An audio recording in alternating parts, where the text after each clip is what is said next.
Hello दोस्तों, आज की हमारी कहानी है बुरी शिक्षा का बुरा फल। किसी नगर में दानी नामक व्यापारी रहता था। उसका काम नाम के एकदम विपरीत था, अर्थात ना तो वह स्वयं दान करता था, ना ही अपने परिजनों को दान करने देता था।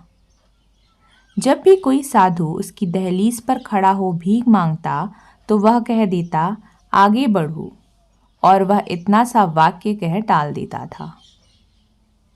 दानी या धर्मी तो था ही नहीं, हाँ, वह अधर्म अवश्य करता था।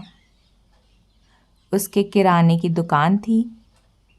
वह जो भी सामग्री बेचता उसमें मिलावट करके ही बेचता था।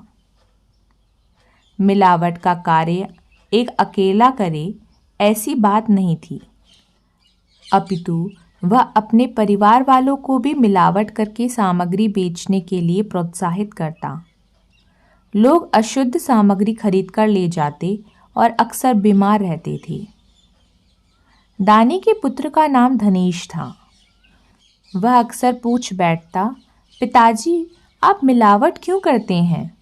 इस पर दानी कह देता, बेटा, शुद्ध सामग्री हानिकारक होती है, इसलिए मिलावट करके बेचता हूँ। उसने धनेश को भी मिलावट का कार्य सिखा दिया था। मगर धनेश अक्सर देखता कि दानी जो भी सामग्री घर के लिए निकालता है उसमें मिलावट नहीं रहती।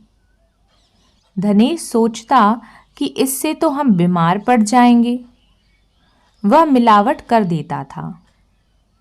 इसकी जानकारी दानी को नहीं हो पाती थी, क्योंकि धनेश मिलावट तो कर दिया करता था, लेकिन बताता किसी को नहीं था। यद्यपि घर के लिए दानी शुद्ध सामग्री निकालता, मगर मिलावट सामग्री खाता। उसे इसका अनुभव अवश्य होता कि खाद्य सामग्रियों में मिलावट हुई है, मगर पूछ नहीं पाता था, क्योंकि उसे विश्वास नहीं था कि उसके खाने की वस्तु में भी मिलावट की गई है। इसी कारण एक दिन दानी इतना बीमार हो गया कि खाट से उठना तक मुश्किल हो गया। अब वह खाट में ही पड़े पड़े भोजन करता, दूध पीता। अक्सर दूध देने की जिम्मेदारी धनेश पर आ जाती। वह शुद्ध है, अर्थात उसमें मिलावट नहीं की गई है। वह सोचता कि यदि पिताजी को शुद्ध दूध दे दिया तो वो और अधिक बीमार हो जाएंगे। इस विचार के साथ वह आधा दूध स्वयं पी जाता और आधे दूध में पानी मिलाकर दानी को दे देता।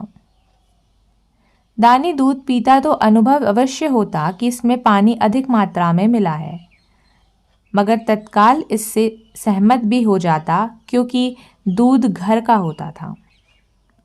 तब पानी मिलाने का प्रश्न ही नहीं उठता था। मगर उसे संदेह हो गया। एक दिन उसके दूध पीने का समय हुआ तो उसने खिड़की से पुत्र का काम देखा तो दंग रह गया। पुत्र आधा दूध तो पी गया और आधे में पानी मिलाकर पिता के पास आया। उसने दानी को थमा दिया। दानी ने कहा, बेटा, धनेश, क्या घर में और दूध नहीं है? क्यों नहीं, पूरी 5 किलो दूध और रखा है, धनेश का उत्तर था। दानी बोला, फिर तुम उसमें से दूध पीने के बदले मेरा दूध पीकर उसमें पानी क्यों मिलाया? पुत्र बोला, आप ही तो कहते हैं ना, शुद्ध सामग्री हानिकारक होती है। मगर माँ आपके दूध में पानी नहीं मिलाती थी। मैंने सोचा आपको शुद्ध दूध देने से आपकी बीमारी और बढ़ेगी। बीमारी ना बढ़े यही सोचकर तो मैंने मिलावट करके देना उचित समझा। बुरी शिक्षा का परिणाम दानी ने देख लिया था। तब से उसने ना ही मिलावट करने की शिक्षा दी, अपितु मिलावट से होने वाली हानियां भी गिनाने लगा। इतना ही नहीं, वह अब जो भी दहलीज पर आता उन्हें भोजन अवश्य देता, वह भी शुद्ध। तो दोस्तों, ये थी हमारी आज की कहानी, बुरी शिक्षा का बुरा फल। इसीलिए हमें कभी भी बुरी शिक्षा नहीं देनी चाहिए। बुरी शिक्षा देने का फल हमेशा बुरा ही होता है। वह घूम फिर कर आप पर लागू ज़रूर होता है। इसीलिए हमें हमेशा अच्छी शिक्षा देनी चाहिए और ग्रहण करनी चाहिए।